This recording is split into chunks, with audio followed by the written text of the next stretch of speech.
This is the robot arm, this is the button box, this is the control box, this is the robot control box cable, this is the power cable, and this is the screws used to fix the robot arm. This is where the robot control box cable comes out. The bolt on the left side of the cable corresponds to the x-axis of the base coordinate, and the bolt on the right side corresponds to the y direction of the base coordinate. Use an Allen key to tighten the 4 screws in sequence.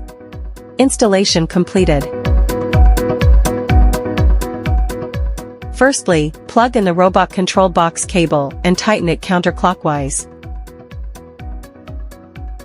Secondly, plug in and tighten the button box cable. Finally, plug in the power cable and make sure the emergency stop button on the button box is released, then you can start power up the robot.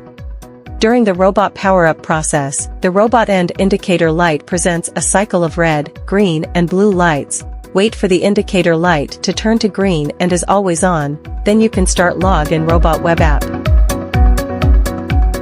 Firstly, use a network cable to connect one end to the internet port of the button box and one end to PC.